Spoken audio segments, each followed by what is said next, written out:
Excuse me sir, আমি detective Abul. আপনাকে আপনার বন্ধু সম্পর্কে কিছু প্রশ্ন করতে চাই। জি, মফিজ সম্পর্কে কি জানতে চান? আমি এখনো বলি নাই কোন বন্ধু। ও, তো কার সম্পর্কে জানতে চান?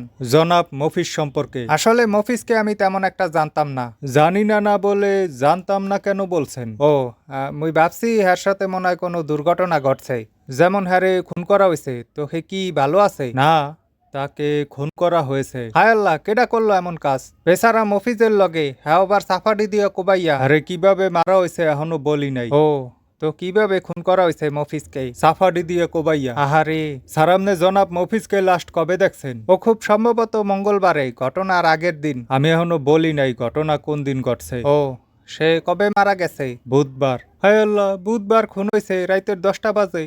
স্যার, আপনারা অবশ্যই খুঁজে বের করতে হবে কেডা এই কাম করছে। নিশ্চয়ই খনি কোনো কুলু ফালাই গেছে, যেমন কোনো চিঠি। ও, চিঠি সম্পর্কেও জানেন? হায় হায়, আবার চিঠিও আছে? হয়, এবং খুনি সেখানে নিজের নাম লেখছে। বলেন কি, খুনি মোর নাম জানলো কিভাবে? কার নাম লেখছে হ্যাঁ অন্য বলি নাই। ও, কার নাম লেখছে? মোকলেস। আপনার নাম? হায় আল্লাহ, খুনি মোর হাতের জানলো কিভাবে? চলেন থানায় চলেন। মিছা কথা কইতে পারি না ভালো মতো, চলেন। হুম হুম।